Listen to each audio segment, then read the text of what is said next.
இயேசு கிறிஸ்துவின் இனிய நாமத்தில் வாழ்த்துக்கள். மீண்டுமாக துளிர்க்க வாசனை நிகழ்ச்சிக்கு உங்களை அன்போடு வரவேற்கிறேன். மற்றும் ஒரு செய்தியோடு உங்களை சந்திக்கிறதுல மிக்க மகிழ்ச்சி. நம்ம நம்முடைய ஜெபம் இல்லை எப்போயுமே கடைசியில் இயேசுவின் நாமத்தில் கேட்கிறோம் பிதாவே அப்படின்னு சொல்லி சொல்கிறோம். இப்போ நாமம் அப்படின்னா என்ன அப்படின்னு பார்த்திங்கன்னா பெயர். அந்த பெயரில் என்ன இருக்குது? இயேசுவின் நாமத்தில் நீங்கள் ஏன் கேட்கணும்? ஒரு பெயரில் என்ன இருக்குது? ஒரு பெயரில் என்ன இருக்குது? நம்ம சாதாரண வழக்கு இதில் பேசினேன். என்ன ஒரு பேரில் போய் என்ன இருக்குது அப்படின்னு நம்ம கேட்குறோம். அப்போது அந்த பேரில் என்ன இருக்குது அப்படின்னு தான் இன்றைக்கி நம்ம தெரிஞ்சுட்டு போகிறோம். அதாவது இந்த நாமத்தினாலே அப்படின்னு வரும், இல்லை நாமத்திற்காக அப்படின்னு வரும், இந்த நாமத்தின் மகிமைக்காக அப்படின்னு வரும். அப்படின்னா என்ன அர்த்தம் அப்படின்னா நேம் சேக். ஒரு பெரிய அதிகாரி யாரோ ஒருத்தவங்க இருக்கிறாங்கன்னு வச்சுக்கோங்க. இப்போ அந்த அதிகாரி அவங்களுடைய பேரை சொன்னாலே அதுக்குன்னு ஒரு மதிப்பு இருக்குது. அந்த பேரை சொன்னாலே நிறைய காரியங்கள் நடக்கும். இப்போது இயேசுவானவருடைய பேருக்கும் தேவனுடைய பேருக்கும் ஒரு பெரிய மதிப்பு இருக்குது. அந்த உங்கள் பேரை கெடுத்துறாது என் பேரை கெடுத்துறாது அப்படின்னு கூட நம்ம சில நேரம் நம்ம பிள்ளைகள்கிட்ட பேசுகிறோம். இப்போது இந்த ஸ்கூலில் படித்தோம் அப்படின்னா அந்த ஸ்கூல் பேரை கெடுத்துறாத அப்படின்றாங்க. அந்த ஸ்கூலாக அவங்களுடைய பொண்ணா அவங்களுடைய பையனா இப்போ நல்ல பொண்ணு அதான் இருப்பேன். இப்போது அதெல்லாம் இந்த பேருக்காக இருக்கிற ஒரு மதிப்பு. இந்த பேரினுடைய அந்த நற்பெயர் அதை காப்பாற்றுவதற்காக சில காரியங்கள் இருக்குது. அந்த பேரோட தொடர்பு உடைய நிறைய காரியங்கள் இருக்குது. இப்போ அந்த இயேசுவின் மூலம் கேட்கிறோம் அப்படின்னாலே அந்த அந்த பெயரில் இருக்கிற ஒரு வலிமை ஒரு முக்கியமானதாக எனக்கு தெரிஞ்சதுனால இன்றைக்கி அதை பற்றி நான் அவங்களோட பேசலான்னு நினைக்கிறேன். சங்கீதம் 23 எல்லாத்துக்கும் தெரியும்னு நினைக்கிறேன். அதில் கூட அது வருது, அவர் என் ஆத்மாவை தேற்றி தம்முடைய நாமத்தின் நிமித்தம் என்னை நீதியின் பாதைகளில் நடத்துகிறார். இதில் எப்படி வருதுன்னா ஃபார் ஹிஸ் நேம் சேக். நம்மளுக்காக இல்லை, நம்முடைய பெரிய நம்ம திறமையினால் ஆண்டவர் நம்மளை இது பண்ணுறாருன்னு இல்லை, நம்ம மற்றவங்களோட கெட்டிக்காரங்களாக இருக்கிறதுனால இல்லை, எதுக்காக நம்ம நீதியின் பாதையில் நடத்துகிறாரா? அவருடைய நேம் சேக், அவருடைய நாமத்துக்காக. அவருடைய நாமத்துக்கு இழுக்கு வந்துடக்கூடாது, அவருடைய பெயர் அவருடைய பெயருக்கு காலம் வந்துடக்கூடாதுன்றதுக்காக அவருடைய நாமத்துக்காகவே அவருடைய பெயருக்காகவே செய்கிறார். அவருடைய நாமம் தேவனுடைய நாமம் அப்படின்னு சொல்லி நாமங்கும் போதெல்லாம் நீங்கள் பேர்னு யோசிச்சுக்கோங்க. அப்படிப்பட்ட தமிழில் பழைய தமிழில் நமக்கு அப்படி தான் வருது, நாமம் தான் வருது. அந்த பெயர் அப்படிங்கிறதுக்கு எப்படிப்பட்ட பெயர்லாம் அதுக்குரிய அந்த பெயருக்குரிய காரியங்கள் தொடர்புடையது நல்லா இருக்குன்னு பைபிளில் பார்க்க போகிறோம். சங்கீதம் 21 ஆபத்து நாளில் கர்த்தர் உமது ஜெபத்தை கேட்பாராக, யாக்கோபின் தேவனுடைய நாமம் உயர்ந்த அடைக்கலம் ஆவதாக. இதில் தேவனுடைய நாமம் உயர்ந்த அடைக்கலம் ஆவதாக. இப்போது தேவனுடைய அவர் கொடுக்குற ஒரு இடத்துல அந்த இடம் உங்களுக்கு அடைக்கலமாக. இப்போ அடைக்கலம்னானே என்னென்னா ஒரு பயங்கரமான தீமையான காரியங்கள், தீமை நிறைந்த இடத்துல இந்த அடைக்கலத்துக்குள்ளே போயிட்டோம்னா எதுவுமே உள்ளே வர முடியாது. அப்படிப்பட்ட ஒரு பாதுகாப்பு. அப்போது இது வேறு மாதிரி சொல்லியிருக்கலாம். ஆனால் நாமம் உயர்ந்த அடைக்கலம் அப்படின்னு போட்டிருக்கு. உயர்ந்த அடைக்கலம்னா யாராலையும் நம்ம ஏறி பிடிக்க முடியாத ஒரு இடம், அப்படிப்பட்ட ஒரு பாதுகாப்பான ஒரு. இப்போ ஆபத்து நாளிலே பாதுகாப்பான இடம் என்னன்னு பார்த்திங்கன்னா அவருடைய நாமம், கர்த்தருடைய பெயர். இப்போ கர்த்தருடைய பெயருக்கு அடைக்கலம் அப்படி கொடுக்கக்கூடிய அந்த ஒரு வல்லமை இருக்குது. இன்னொன்று பாருங்கள், சங்கீதம் 72:17 அவருடைய நாமம் என்றென்றைக்கும் இருக்கும் அப்படின்னு வருது. அப்போது சிலர்லாம் பார்த்திங்கன்னா இப்போது ஒரு எதிர்மறையாக சொல்லணுன்னா இப்போ ஹிட்லர் அவரெல்லாம் அவர் வாழ்ந்த காலத்தில் பெரியவராக இருந்தார். இப்போ அந்த பேரை சொன்னாலும் யாருக்கும் மதிப்பு இல்லை. ஆனால் இவருடைய பெயர் என்றென்றைக்கும் இருக்கும். இந்த தேவனுடைய பெயர் என்றைக்கும் மாறாதது, என்றைக்கும் ஒளிந்து போகாதது. அடுத்தது பாருங்கள், சங்கீதம் 111:9 அவர் தமது ஜனத்துக்கு மீட்பை அனுப்பி தமது உடன்படிக்கையை நித்திய உடன்படிக்கையாக கட்டளையிட்டார். அவருடைய நாமம் பரிசுத்தமும் பயங்கரமும் உள்ளது. இதில் பார்த்திங்கன்னா அவருடைய பெயர் எப்படிப்பட்டதா? அழுக்கானது, தூய்மையற்றது இல்லை, பரிசுத்தமும் பயங்கரமுமானது. அது பயங்கரம்னா என்னென்னா இப்போ பயப்படுத்துகிறது, நமக்கு பயங்காட்டுற மாதிரி கிடையாது. அது ஒரு ஆச்சரியப்படக்கூடிய அவ்வளோ ஆசமாக இருக்கிறோம். ஒரு காரியத்தை பார்த்து வியந்து போகிறோம் பார்த்திங்களா, அந்த மாதிரி அவருடைய பெயர் பரிசுத்தமானது. அதில் எந்த ஒரு குறைவும் ஒரு அசுத்தமும் கிடையாது. அதில் ஒரு மாசோ அழுக்கோ குறையோ கரையோ எதுவும் கிடையாது. பரிசுத்தமானது, அதே நேரத்தில் பயங்கரமானது, ஒரு ஆச்சரியப்படக்கூடிய வியப்பூட்டக்கூடிய ஒரு நாமம், ஒரு பெயர், அவருடைய பெயர். அடுத்து நீதிமொழிகள் 18:10 பாருங்கள். கர்த்தரின் நாமம் பலத்த துருவம், நீதிமான் அதற்குள் ஓடி சுகமாயிருப்பான். இதில் பாருங்கள், நம்ம ஓடி தங்கக்கூடிய சுகமாக இருக்கக்கூடிய ஒரு இடம் என்னன்னு பார்த்தீங்கன்னா கர்த்தருடைய பெயர், கர்த்தருடைய நாமம். பலத்த துருவம், அடைக்கலம்னு ஒரு பார்த்தோம், உயர்ந்த அடைக்கலம்னு பார்த்தோம். இது பலத்த துருவம்னா என்னென்னா, இந்த போர்க்காலங்களிலே அந்த குறிப்பிட்ட அந்த துருவத்துக்குள்ளே போயாச்சுன்னா சுற்றிலும் அப்படி பெரிய அரண்களால் சூழப்பட்ட ஒரு இடம் துருகம். மற்ற இடங்களெல்லாம் பிடிச்சிட்டா கூட இதை யாருமே எதுவும் செய்ய முடியாது. அப்படிப்பட்ட இடம். அதுக்குள்ளே ஓடி சுகமாக இருக்கணும். ஒரு நீதிமான் அதுக்குள்ளே ஓடி சுகமாக இருக்க முடியும். அடுத்தது இன்னொன்று பாருங்கள், ஏசாயா 12:4. அக்காலத்திலே நீங்கள் சொல்வது, கர்த்தரை துதியுங்கள், அவர் நாமத்தை தொழுது கொள்ளுங்கள், அவருடைய செய்கைகளை ஜனங்களுக்குள்ளே அறிவியுங்கள், அவருடைய நாமம் உயர்ந்ததென்று பிரஸ்தாபப்படுத்துங்கள். இதில் அவருடைய நாமம் உயர்ந்தது என்று சொல்லுங்கள் எல்லாத்தையும். இது எல்லாமே நான் எதுக்காக காட்டுறேன்னா, இப்போ நாமம் பெயர் அப்படிங்கும்போது அதுக்கு பின்னாடி இதெல்லாம் இருக்குது. ஒரு பெரிய பாதுகாப்பு இருக்குது. அவர் பரிசுத்தம் பயங்கரமானது அந்த பெயரில் இருக்குது. உயர்ந்தது இருக்குது. துருகம், பலத்த துருகம் அது. அப்புறம் இன்னொன்று பார்ப்போம். மல்கியா 1:11. சூரியன் உதிக்கிற திசை தொடங்கி அது அஸ்தமிக்கிற திசை வரைக்கும் என் நாமம் ஜனங்களுக்குள்ளே மகத்துவமாக இருக்கும். இதுவும் மகத்துவம், மகிமை அப்படின்னா அதுக்கு அந்த காரியத்துக்கு மேலே எதுவுமே கிடையாது. இதுக்கு முன்னாடி உயர்ந்ததுன்னு பார்த்தோம். அப்போது இந்த உலகத்தில் எத்தனையோ காரியங்கள், மகத்துவமான காரியங்கள் இருக்குது. அவருடைய படைப்புகளில் எத்தனையோ பார்க்கும்போது இது எவ்வளோ ஆச்சரியமாக இருக்குது அப்படின்னு நம்ம சில காரியங்களை யோசிக்கிறோம். சில சமயங்களில் ஒரு மேகத்தை பார்த்தா கூட இவ்வளோ ஆச்சரியம் அதிசயமாக இந்த காரியங்கள், ஒரு கடலை பார்த்தா, கடல் அலைகளை பார்த்தா மகத்துவமாக நினைக்கிறோம். ஆனால் அதை விட மேலான மகத்துவமானது அவருடைய நாமம், அவருடைய பெயர். அப்படிப்பட்ட பெயர். அடுத்து நம்ம பார்க்க வர அந்த பெயருக்கு என்னெல்லாம் இருக்குன்னு மத்தேயு 6:9. நீங்கள் ஜெபம் பண்ண வேண்டிய விதமாவது, பரமண்டலங்களில் இருக்கிற எங்கள் பிதாவே, உம்முடைய நாமம் பரிசுத்தப்படுவதாக, அதன் ஜெபம் பண்ணணும்னு சொல்லி தர்றாராண்டோ. உம்முடைய நாமம் பரிசுத்தப்படுவதாக, உம்முடைய பெயர் தூய்மையாவதாக, தூய்மைப்படுவதாக. அவருடைய பேருக்கு இழுக்கு வரக்கூடாது, அது இன்னும் தூய்மைப்பட வேண்டும் நம் மூலமாக அப்படின்னு சொல்லி இதில் சொல்கிறப்போ அந்த நாமத்தை பற்றி இது பழைய ஏற்பாடு புதிய ஏற்பாடு எல்லாத்துலேயுமே நான் சொல்லியிருக்கிறேன். தேவனை குறித்து என்னெல்லாம் சொல்லியிருக்கேன். அடுத்து இயேசுவானவரை பற்றி நான் என்னெல்லாம் சொல்லியிருக்கேன், அவருடைய பெயரை பற்றி அப்படின்னு நம்ம பார்க்க போகிறோம். ஏசாயா 9:6. நமக்கு ஒரு பாலகன் பிறந்தார், நமக்கு ஒரு குமாரன் கொடுக்கப்பட்டார், கர்த்தத்துவம் அவர் தோளின் மேல் இருக்கும். அவர் நாமம் அதிசயமானவர், ஆலோசனை கர்த்தா, வல்லமையுள்ள தேவன், நித்திய பிதா, சமாதான பிரபு எனப்படும். இதில் இயேசு கிறிஸ்துவுக்கு கொடுக்கப்பட்ட பெயர்களை பாருங்கள். பெயர்லாம் சும்மா ஏதோ இப்போ நம்மளாம் அப்பா பேரில் 2 எழுத்து, அம்மா பேரில் ஒரு 2 எழுத்து எடுத்து சேர்த்து வச்சு ஒரு பொருளே இல்லாத பிள்ளைங்க பேரை வச்சிடுறாங்க. ஆனால் அர்த்தமுள்ள பெயர் அந்த காலங்களிலே கொடுத்துருக்குறாங்க. இப்போ பார்த்திங்கன்னா இயேசுக்கும் அதை போல தான் கொடுத்துருக்கு. அவருடைய நாமம், அவருடைய பேருக்கு என்னது, அதிசயமானவரா.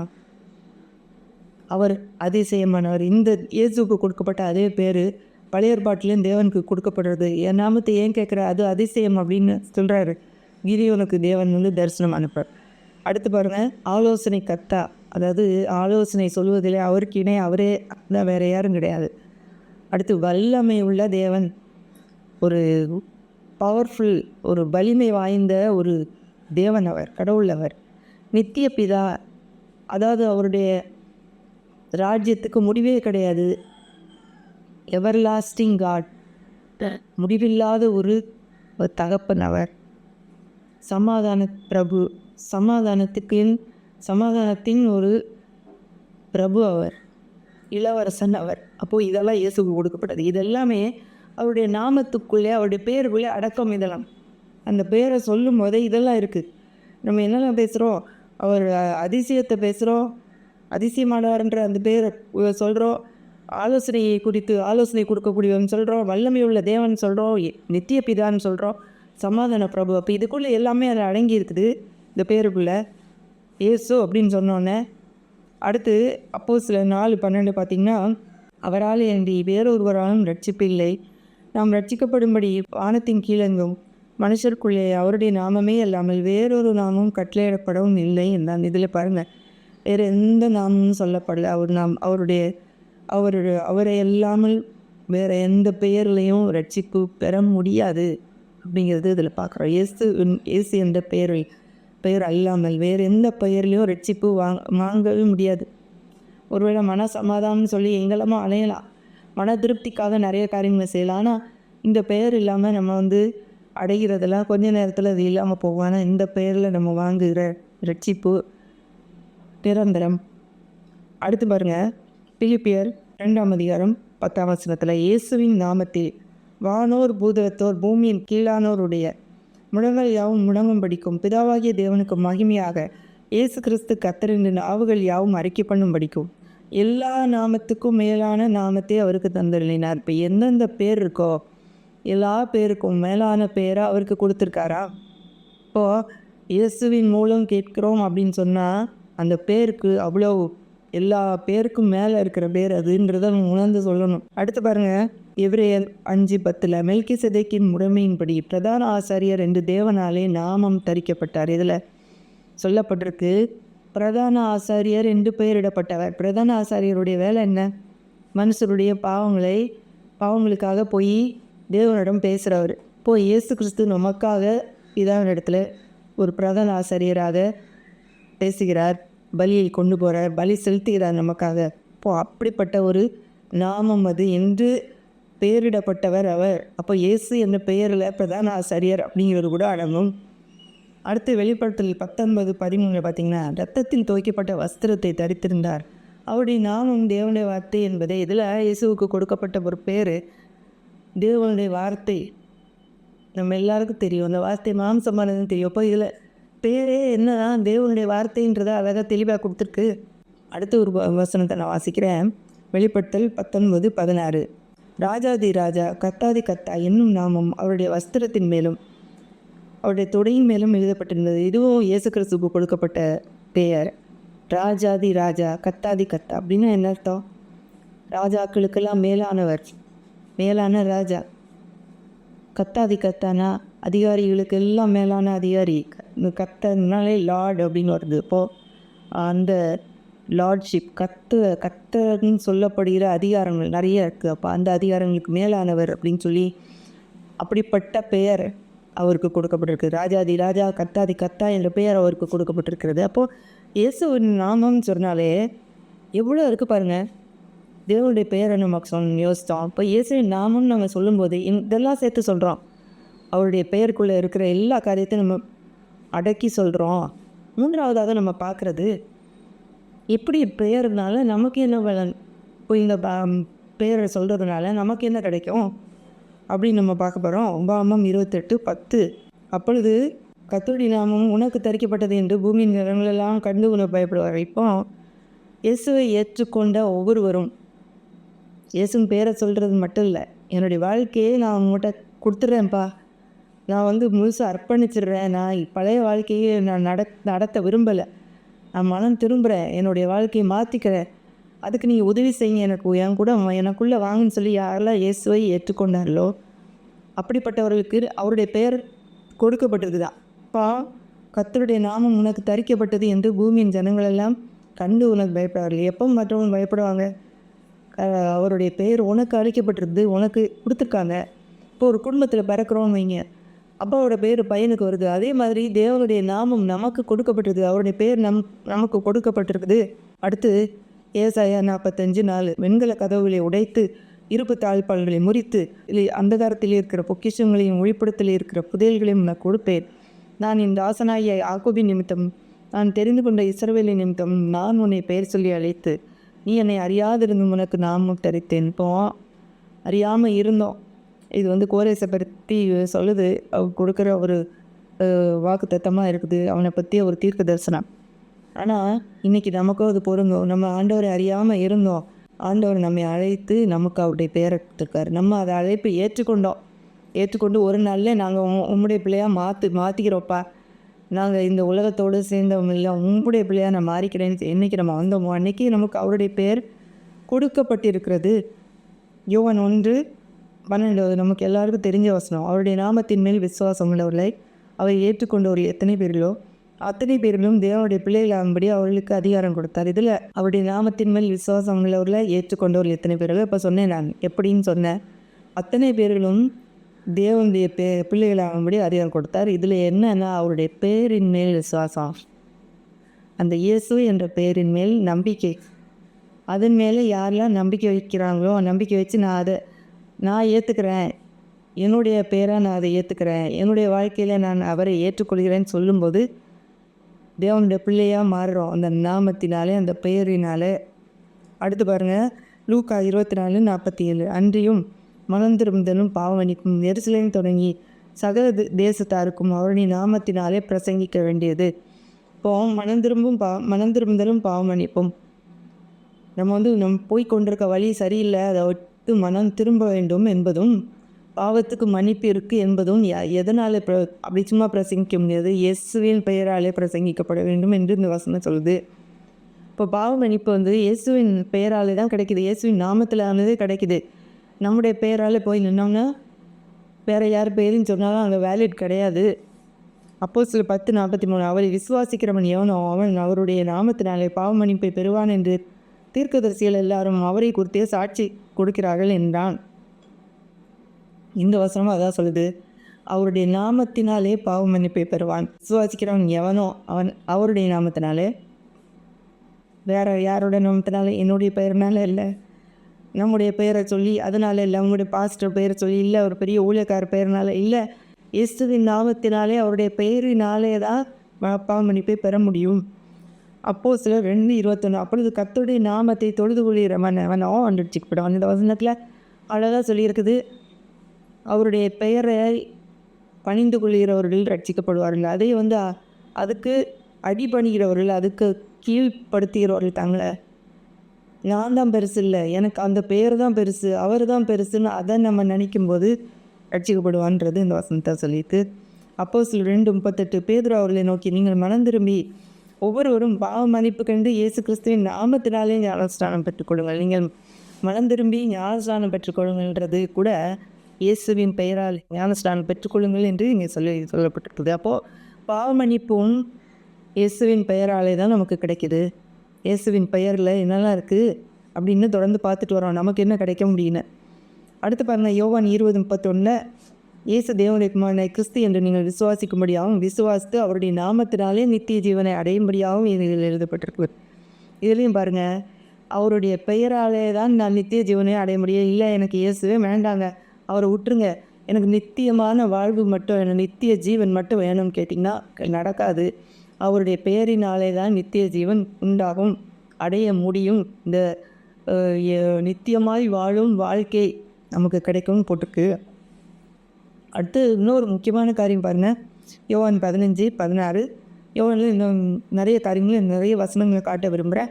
நீங்கள் என்னை தெரிந்து கொள்ளவில்லை, நான் உங்களை தெரிந்து கொண்டேன், நீங்கள் என் நாமத்தினாலே பிதாவை கேட்டுக்கொள்வது எதுவோ அதை அவர் உங்களுக்கு கொடுக்கத்தக்கதாக நீங்கள் போய் கனி கொடுக்கும் படிக்கும், உங்கள் கனி நிலைத்திருக்கும் படிக்கும் நான் உங்களை ஏற்படுத்தினேன். இதில் நீங்கள் பிதாவை கேட்குறது எல்லாத்தையும் அவர் தருவார் அப்படின்றதுக்கு முன்னாடி என் நாமத்தினாலேன்னு போட்டிருக்காரு. அந்த காரியத்தினால தான் நம்ம எல்லா ஜபத்திலையும் இயேசுவின் நாமத்தை போய் சொல்கிறோம், இயேசுவின் பெயராலே கேட்குறோம் அப்படின்னு சொல்கிறோம். என் நாமத்தினால பிதாவை நீங்கள் கேட்டுக்கொள்வது எதுவோ அதை அவர் கொடுக்குறாரு. அப்போது என்னுடைய பெயரால் நான் இதெல்லாம் செஞ்சுருக்கேன் அதனால தாங்கன்னு போய் கேட்டால் கிடைக்காது, இயேசுவின் பெயராலே கேட்டால் தான் கிடைக்கும். அடுத்து பாருங்கள், யோவான் 16:23 அந்நாளிலே நீங்கள் என்னிடத்தில் ஒன்றும் கேட்க மாட்டீர்கள், மெய்யாவே நான் உங்களுக்கு சொல்கிறேன், நீங்கள் என் நாமத்தினாலே பிதாவை கேட்டுக்கொள்வது எதுவோ அதை அவர் உங்களுக்கு தருவார். இதுலேயும் அவருடைய பெயராலே பிதாவை கேட்டுக்கொள்ளுங்கன்னு சொல்கிறார். இன்னொரு வசனம் பாருங்கள், 16:24 இதுவரைக்கும் நீங்கள் என் நாமத்தினாலே ஒன்றும் கேட்கவில்லை, கேளுங்கள் அப்பொழுது உங்கள் சந்தோஷம் நிறைவாக இருக்கும்படி பெற்றுக்கொள்கிறேன். இதுலேயும் அவருடைய பெயரால் கேட்கணுமா? அப்போது உங்களுக்கு என்னென்ன சந்தோஷம் கொடுக்குமோ அதெல்லாம் அவருடைய பெயராலே கேளுங்கள், அப்பொழுது பெற்றுக்கொள்வீர்கள் அப்படி சொல்லி வருது. ஏதோ எங்கேயோ இருக்கிற கடவுளே அப்படின்னு இல்லை, இயேசுவின் நாமத்தினாலே நான் கேட்குறேன். ஏன்னா அவருடைய பேர் எனக்கு தெரிவிக்கப்பட்டிருக்குன்னு கேட்கும்போது கேட்குறதெல்லாம் கிடைக்கும்னு சொல்கிறார். இன்னொரு வசனம் 4 வசனம் இப்போ பார்க்குறோம். யோவான் 16:26. அந்நாளிலே நீங்கள் என் நாமத்தினாலே வேண்டிக் கொள்வீர்கள். உங்களுக்காக பிதாவை நான் கேட்டுக்கொள்வேன் என்று நான் சொல்ல வேண்டியது. எதுலேயும் இயேசுவின் பெயராலே வேண்டிக் கொள்வீர்கள் அப்படின்றாரு. அப்போ இயேசுவின் பெயராலே நம்ம கேட்குறது எல்லாத்தையும் அவர் தரேன்றாரு. நம்முடைய பெயராலோ நம்ம மற்ற நம்முடைய முன்னோர்கள் நம்முடைய அப்பா பெயராலோ இல்லை பெரிய தலைவர் பெயராலோ பாஸ்டர் பெயராலோ ஊழியக்காரர் பெயராலோ போனால் எந்த பிரயோஜனமும் இல்லை. இயேசுவின் பெயரால் போகும்போது தான் கிடைக்கும். அடுத்து பாருங்கள் யோவான் 17:6. நீர் உலகத்தில் தெரிந்தெடுத்து எனக்கு தந்த மனுஷருக்கு உம்முடைய நாமத்தை வெளிப்படுத்தினேன் அப்படின்னு சொல்கிறாரு. இதில் இயேசு என்ன சொல்கிறாரு, உம்முடைய பேரை நான் சொல்லி கொடுத்தேன். அப்படி இன்னொன்று பாருங்கள், யோவான் 17:11. நீர் எனக்கு தந்தவர்கள் நம்மை போல ஒன்றாயிருக்கும்படிக்கு நீர் அவர்களை உம்முடைய நாமத்தினாலே காத்துக்கொள்ளும் அப்படின்னு வருது. இன்னொரு 12 வசனம். நான் அவர்களுடனே உலகத்தில் இருக்கையில் அவர்களை உம்முடைய நாமத்தினாலே காத்துக்கொண்டேன். இப்போ இந்த நாமத்தில் இந்த பெயரில் நமக்கு பாதுகாப்பு இருக்குது. எப்போ பாதுகாப்பு கிடைக்குது? அவருடைய பெயரை நாம் சொல்லும்போது அந்த பெயரில் பாதுகாப்பு இருக்குது. ஏற்கனவே தேவனை குறித்து பார்க்கும்போது அது பார்த்துட்டோம். அப்போது தேவன் உயர்ந்த அடைக்கலம் பலத்த துருவம்னு பார்த்தோம். போய் இயேசுவானவர் தேவனுடைய தற்சொரூபம். அதே தான் இதில் வருது. அதுக்கும் இதுக்கும் எந்த மாறுபாடும் கிடையாது. தேவன் தான் இவர் தேவனாக வந்து உலகத்தில் வாழ்ந்தவர் அப்படின்றது தான் இன்றைக்கி அதையும் நம்ம இதில் புரிந்து கொள்ளலாம். அடுத்து மத்தேயு 18:20. ஏனெனில் 2 பேராவது 3 பேராவது என் நாமத்தினால எங்கே கூடியிருக்கிறார்களோ அங்கே அவள் நடுவிலே இருக்கிறேன் என்றார். இதில் பாருங்கள், 2 பேர் 3 பேர் அவருடைய பெயராலே கூடி வரும்போது, சும்மா கூடி இருக்கும்போது இல்லை, இயேசுவின் பெயராலே நம்ம கூடும்போது அங்கே அவர் நடுவிலே இருக்கிறார். அவரை சொல்லி அங்கே இப்போ நம்ம கண்ணுக்கு தெரியாட்டா கூட இயேசுவின் பெயரை நம்ம சொல்லிட்டு இருக்கோம்னா கண்டிப்பாக நம்ம நடுவிலே அவர் இருக்கிறார் அப்படின்னு சொல்லியிருக்கிறார். அடுத்து பாருங்கள், இன்னொரு முக்கியமான காரியம். யோவான் 14:26. என் நாமத்தினாலே பிதா அனுப்ப போகிற பரிசுத்த ஆவியாகிய தேற்றவாளனை எல்லாவற்றையும் உங்களுக்கு போதித்து நான் உங்களுக்கு சொன்ன எல்லாவற்றையும் உங்களுக்கு நினைப்பூட்டுவார். இப்போ பரிசுத்த ஆவியானவர் கூட இயேசுவின் நாமத்தினாலே தான் வர்றாரு, பிதா அனுப்ப போகிறாரு அப்படின்றாங்க போட்டுக்கு இந்த வசனம். அப்போது பரிசுத்த ஆவியானவரும் இயேசுவின் நாமத்தில் பிதாவானவரால் அனுப்பப்படுகிறவர். இப்போ இயேசுவின் பெயராலே அனுப்பப்பட்ட பரிசுத்த ஆவியானவரை நம்ம பெற்றிருக்கிறோம் என்பதை நம்ம அறிந்து கொள்ள வேண்டும். போய் இயேசுவின் பெயருக்கு எவ்வளோ ஒரு வல்லமை இருக்குதுன்னு பார்த்தீங்களா? அந்த பெயருக்குள்ளே எவ்வளோ ஒரு காரியம் அடங்கி இருக்குன்னு பார்த்தீங்களா? நம்ம அது சும்மா ஏதோ இயேசு ஒரு பெயர் அப்படின்னு நினைக்கிறோம். அந்த பெயருக்குள்ளே எவ்வளோ ஒரு காரியம் அடங்கியிருக்கு. அடுத்து மார்க்கு 16:17. விசுவாசிக்கிறவர்களால் நடக்கும் அடையாளங்களாவன என் நாமத்தினாலே பிசாசுகளை துரத்துவார்கள், நவமான பாஷைகளை பேசுவார்கள், சர்ப்பங்களை எடுப்பார்கள், சாவுக்கேதுவான யாதொன்றை குடித்தாலும் அது அவர்களை சேதப்படுத்தாது, வியாதிஸ்தல் மேல் கைகளை வைப்பார்கள், அப்பொழுது அவர் சுஸ்தமாவார்கள். இது எல்லாமே அற்புதங்களும் அடையாளங்களும் எப்போ நடக்குது? அவருடைய பெயராலே, இயேசுவின் நாமத்தினாலே தான் பிசாசுகள் ஓடுதா, நவமான பாஷையில் பேசுகிறாங்க, சர்ப்பங்களை பாம்பு தொட்டால் கூட அது ஒன்றும் செய்யாது, சாவுக்கு ஏதுவான எதையும் குடித்தாலும் அதுவும் ஒன்றும் செய்யாது. அப்போ எவ்வளோ பெரிய ஒரு இம்யூனிட்டி நமக்கு கொடுத்துருக்காரு பாருங்க. நமக்கு சுற்றிலும் இருக்கிற காரியங்கள் நம்மளை பாதிக்க முடியாது, வியாதி நமக்கு வர முடியாது. இயேசுவின் நாமம் நமக்கு இருக்கும்போது அந்த நாமத்தினாலே நம்ம கையில் வச்சா மற்றவங்க சுகமாவாங்க. ஐயோ அவங்கள தொட்டால் எனக்கு வந்துருமோன்றதெல்லாம் கிடையாது. நம்ம அவர்களை தொடும்போது இந்த சுகவீனம் ஓடி போகுது. அடுத்து லூக்கா 10:17. அந்த 70 பேரும் சந்தோஷத்தோடைய திரும்பி வந்து, ஆண்டவரே நம்முடைய நாமத்தினாலே பிசாசுகளும் எங்களுக்கு கீழ்ப்படுகிறது. பிசாசு பார்த்து பயப்பட வேண்டிய அவசியமே இல்லைங்க. யாரோ பிசாசு பிடிச்சி ஆடுறாங்கன்னா பயப்பட வேண்டிய அவசியமே இல்லை. ஆண்டவருடைய பிள்ளைகள், ஆண்டவரின் நாமம் தரிக்கப்பட்டவர்கள், இயேசுவின் நாமத்தினாலே பாவம் மன்னிப்பு பெற்றவர்கள், இயேசுவின் நாமத்தை அறிந்தவர்கள் தைரியமாக பிசாசை விரட்டலாம், பிசாசே போன்னு சொல்லலாம், அது கீழ்ப்படியும். கண்டிப்பாக கீழ்ப்படிஞ்சுதான். இப்படி அடுத்து பாருங்க, அப்போஸ்தலர் 16:18 ஒரு பகுதி வருது. பவுல் அப்போஸ்தலன் இப்படி அநேக நாள் செய்து கொண்டு வந்தாள். பவுல் சின்னங்க திரும்பி பார்த்து, நீ இவளை விட்டு புறப்படும்படி இயேசுவின் நாமத்தினாலே உனக்கு கட்டளையிடுகிறேன் என்று ஆவியுடனே சொன்னான். அந்த நேரமே அது புறப்பட்டு போயிட்டு. இப்போ அவங்களுடைய கூட்டத்தை டிஸ்டர்ப் பண்ணிகிட்டு இருக்க ஒரு அசுத்தாவியுள்ள பெண்ணத்தை அவர் பேசுகிறாரு, அந்த ஆவியை பார்த்து பேசுகிறாரு, புறப்பட்டு போ அப்படின்னு சொல்கிறாரு. போயிடுச்சு, அவ்வளோதான் அசுத்தாவி. அப்போஸ்தலர் 3:6 அவருடைய பேராலே சுகம் நடக்கிறத பார்க்குறோம்.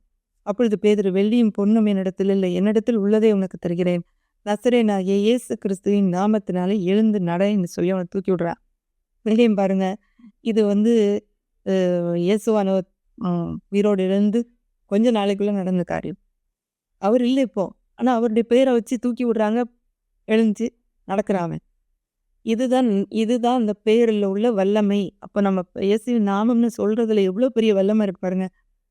அடுத்து 3:16 அப்போஸ்தலர் 3:16 அவருடைய நாமத்தை பற்றும் விசுவாசத்தினாலே அவருடைய நாமமே நீங்கள் பார்த்து அறிந்திருக்கிற இவனை பலப்படுத்த. அந்த பெயர் தான் இந்த பலனை கொடுத்துச்சு. அவன் காலில் நடக்க முடியாத காலுக்கு பலனை கொடுத்தது என்ன? இயேசு என்ற பெயர்.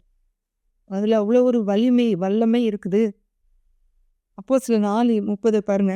அப்பொழுது உம்முடைய பரிசுத்த பிள்ளையாகிய இயேசுவின் நாமத்திலே அடையாளங்களும் அற்புதங்களும் நடக்கும்படி செய்து அவர்களுக்கு அனுகிரகம் செய்தலும் சொல்லி ஜெபிக்கிறாங்க. எப்படின்னா அவருடைய பேராலே அடையாளங்களும் அற்புதங்களும் நடக்கலாம் ஆண்டவரே அப்படின்னு சொல்லி ஜெபிக்கிறாங்க. அப்போ அடையாளங்களும் அற்புதங்களும் யாரோடைய பெயரால நடக்கணும்? நம்முடைய பெயரால, இயேசுவின் பெயரால. யாக்கோபு 5:14 நமக்கு எல்லாருக்கும் தெரிஞ்ச வசனம். உங்களில் ஒருவன் வியாதிப்பட்டால் அவன் சபையின் மூப்பர்களை வரவழைப்பானாக. அவர்கள் கர்த்தருடைய நாமத்தினாலே அவனுக்கு எண்ணெய் பூசி அவனுக்காக ஜெபிப்பார்கள். இதுலேயோ கர்த்தருடைய நாமத்தினாலே எண்ணெய் பூசணும். நான் எண்ணெய் பூசினா போயிடும், ரைட்டு. ஏன்னா கர்த்தருடைய நாமம் எனக்கு தரிக்கப்பட்டிருக்கிறது என்று அறிந்து நான் பூசுகிறேன். கர்த்தருடைய நாமத்தினாலே பூசும்போதே போயிடும். அடுத்து ஒரு காரியம், இது ஒருவேளை நமக்கு கஷ்டமாக இருக்கலாம். பாடுபடக்கூட கர்த்தருடைய இயேசுவின் நாமத்தினாலே பாடுபடவும் நமக்கு அருளப்பட்டிருக்கிறது. ஏன்னா அதுதான், ஏன்னா நம்ம உலகத்தை போல இல்லைன்றதுனாலே நம்ம பாடுபட்டுக்கிடுவோம்.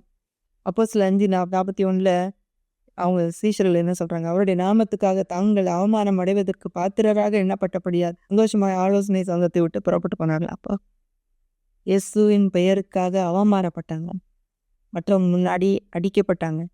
இயேசுவின் பெயருக்காக நாம் அவமானப்படும் போது கூட அது கூட ஒரு பாக்கியமான ஒரு காரியம்ன்றதை நம்ம எண்ணிக்கொள்ள வேண்டும். அப்போஸ்தலர் 1:16 பாருங்க. அவன் என்னுடைய நாமத்தின் நிமித்தம் எவ்வளவாய் பாடுபட வேண்டும் என்று அவனுக்கு காண்பிப்பேன். இது எதில் வருது? பவுல் அப்போஸ்தலனுடைய மனந்திரும்புதல் டைமில் அவருடைய நாமத்துக்காக நான் எவ்வளோ அவன் பாடுபட போகிறான் அப்படிங்கிறத நான் காமிக்க போகிறேன் அப்படிங்கிறார் ஆண்டவர். அடுத்தது ஒரு காரியம் பாருங்கள். அதுவும் பவுல் அப்போஸ்தலனுக்கு பற்றி தான் வருது. அப்போஸ்தலர் 9:15 அதுக்கு கர்த்தர், நீ போ, உன் புறஜாதிகளுக்கும் ராஜாக்களும் இஸ்ரவேல் புத்திரருக்கும் என் நாமத்தை அறிவிக்கிறதுக்காக நான் தெரிந்து கொண்ட பாத்திரமாக இருக்கிறான். எல்லாத்துக்கும் என்னுடைய நாமத்தை அறிவிக்கிறதுக்கு தெரிந்து கொண்ட பாத்திரமாக. இப்போ பாடுபடுறதுக்கும் நமக்கு அவருடைய நாமத்தினாலே பாடுபடவும் நமக்கு அளிக்கப்பட்டிருக்கிறது.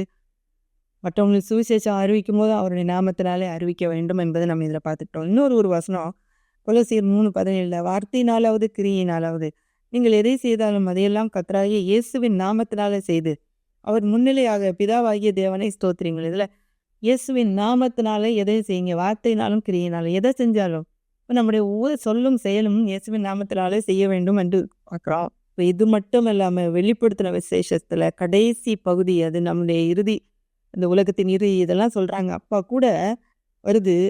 பின்பு நான் பார்க்கிற போது இதோ சீயோன் மலையின் மேலே வெளிப்படுத்தல் 14:1 ஆட்டுக்குட்டியானவரும் அவரோடு கூட அவருடைய பிதாவின் நாமம் தங்கள் நெற்றியில் எழுதப்பட்டிருந்த 144,000 பேரையும் கண்டேன். இதுலேயும் பெயர் வருது பாருங்க. அவருடைய பிதாவின் நாமம், ஆண்டவருடைய பெயர் நம்முடைய நெத்தியில், அவங்களுடைய நெத்தியில் எழுதப்பட்டிருக்குதான். வெளிப்படுத்தல 22:4 அவருடைய ஊழியக்காரர் அவரை சேவித்து சமூகத்தை தரிசிப்பார்கள். அவருடைய நாமம் அவருடைய நெத்தியில் இருக்கும். இதில் அவருடைய பெயர் அவருடைய நெற்றியில் எழுதப்பட்டிருக்குது. அப்போ இயேசுவை ஏற்றுக்கொண்ட நம்ம ஒவ்வொருவருக்கும் அவருடைய பெயர், இயேசுவின் நாமம், தேவனுடைய நாமம், கர்த்தருடைய நாமம் நமக்கு தரிப்பிக்கப்பட்டிருக்கு, நமக்கு கொடுக்கப்பட்டிருக்கு. எப்படி நம்ம பிறந்தப்ப நமக்கு பெயர் கொடுத்தாங்களோ அதே மாதிரி நம்ம மறுபடியும் பிறந்தப்ப அவருடைய நாமம், இயேசுவின் நாமம், பிதாவின் நாமம் நமக்கு தரிக்கப்பட்டிருக்கு, நம்ம நெத்தியில் எழுதப்பட்டிருக்கு, கொடுக்கப்பட்டிருக்கு. இப்போ இந்த நாமம்னு சொல்லும்போது அதில் எத்தனை வல்லமை இருக்குதுன்னு நம்ம பார்த்தோம். அது எவ்வளோ உயர்ந்த அடைக்கலம், எவ்வளோ பாதுகாப்பு, எவ்வளோ ஒரு வலிமை வாய்ந்தது, எவ்வளோ மகத்துவம் உள்ளதுன்னு பார்த்தோம்.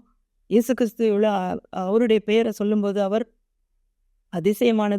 அதிசயமான பெயர், அது ஆலோசனை கொடுக்கக்கூடியது, வல்லமை உள்ளது, நித்தியமான பிதா, சமாதான பிரபுன்னு பார்த்தோம். இப்போ அவருடைய நாமத்தினாலே பிசாசுகள் ஓடும்னு பார்த்தோம். அவருடைய நாமத்தினாலே கேட்பதெல்லாம் கிடைக்கும்னு பார்த்தோம். இப்படிப்பட்ட ஒரு நாமம், பெயர் இருக்கிறதுனால தான் நம்ம இந்த பெயர் மூலமாக நம்ம போகணும் அப்படின்னு நம்ம சொல்கிறோம். இயேசுவின் நாமத்தினால ஏன் ஜெபிக்கணும்? இந்த பெயரில் என்ன இருக்குது? சும்மா நம்ம ஆமேன்னு சொல்லிட்டு போகலாமே.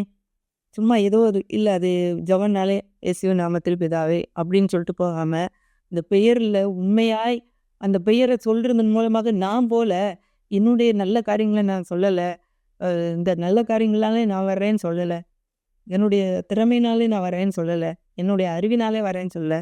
இயேசு கிறிஸ்து என்ற அந்த நாமம் அந்த பெயருக்குள்ளே அடங்கி இருக்கிற எல்லா ஒரு பெரிய ஒரு பொக்கிஷம். அவருக்குள்ளே ஞானம் அறிவுன்ற பொக்கிஷம்லாம் இருக்குது. அப்போ அதெல்லாத்துக்கும் சேர்த்தது நான் இதுக்குள்ளேருந்து நான் வரேன், அவதன் மூலமாக நான் கேட்குறேன்ப்பா அப்படின்னு சொல்லும்போது அது அதை உணர்ந்து சொல்லும்போது அதில் கண்டிப்பாக ஒரு பெரிய விடுதலையும் வெற்றியும் நமக்கு ஒரு பாதுகாப்பும் ஒரு தேவையான எல்லாமே இருக்குது. கேட்பது கூட எல்லாமே கிடைக்கும் தான் வசனம் சொல்லுது. கேளுங்கள் உங்கள் சந்தோஷ நிறைவேறும் பெற்றுக்கொள்கிறேன். இப்படிப்பட்ட நாமம் நமக்கு கொடுக்கப்பட்டிருக்கு. அதை பற்றி அறிவு நமக்கு இருக்குதா? அதை பற்றி நம்ம யோசிக்கிறோமா, தியானிக்கிறோமா? வல்லமை உள்ள நாமம், அற்புதங்களும் அடையாளங்களும் அதிசயங்களும் நடத்தக்கூடிய நாமம் நமக்கு கொடுக்கப்பட்டிருக்கிறது. நாம் அதை எடுத்து நம்ம பயன்படுத்துவோம். நமக்கும் நம்முடைய வாழ்க்கையிலும் நம்முடைய குடும்பத்தின் வாழ்க்கையிலும் நம்மை சுற்றில் இருக்கிற மற்றவருடைய வாழ்க்கையிலும் ஒரு தாக்கத்தை ஏற்படுத்துவோம். அப்படியே நம்ம கண்களை மூடி ஜெபிக்கலாம். அன்புள்ள ஆண்டவரே, நன்றியோடுமை துதிக்கிறோம் அப்பா, அம்மை ஸ்தோத்திரிக்கிறோம் ஆண்டவரே. நாங்கள் இயேசு கிறிஸ்துவின் வல்லமையான மகிமையான அற்புதங்களும் அடையாளங்களும் செய்யக்கூடிய நாமத்தின் மூலமாக நாங்கள் வருகிறோம் ஆண்டவரே. நம்முடைய நாமத்தின் வலிமையை நாங்கள் இந்த நேரத்தில் கற்றுக்கொண்டோம் அப்பா, மகத்துவத்தை கற்றுக்கொண்டோம், பரிசுத்தத்தை கற்றுக்கொண்டோம் ஆண்டவரே. நம்முடைய நாமத்துக்குள்ளே இருக்கிற எல்லா ஆண்டவரே காரியங்களையும், பெரிய காரியங்களையும், எல்லா வலிமையான காரியங்களையும், எல்லா அற்புதமான காரியங்களையும் நாங்கள் கற்றுக்கொண்டோம்ப்பா. அதை நாங்கள் தரித்திருக்கிறீர், அதுக்காக நன்றி. உங்களுடைய நாமம் எங்களுக்கு கொடுக்கப்பட்டிருக்கிறது, அதுக்காக ஸ்தோத்திரம். இதை நாங்கள் பயன்படுத்தி எங்களுடைய வாழ்க்கையில் வெற்றியை காண உதவி செய்யுங்க. எங்களை சுற்றியில் இருக்கிற மக்களுடைய வாழ்க்கையிலும் வெற்றியை கொண்டு வர கர்த்தாவே நீர் எங்களை பயன்படுத்தும்படி ஜெபிக்கிறோம். பொறுப்படுத்திக் கொள்ளும் ஆசீர்வாதம் இயேசுவின் மூலம் கேட்கிறோம் பிதாவே, ஆமென்.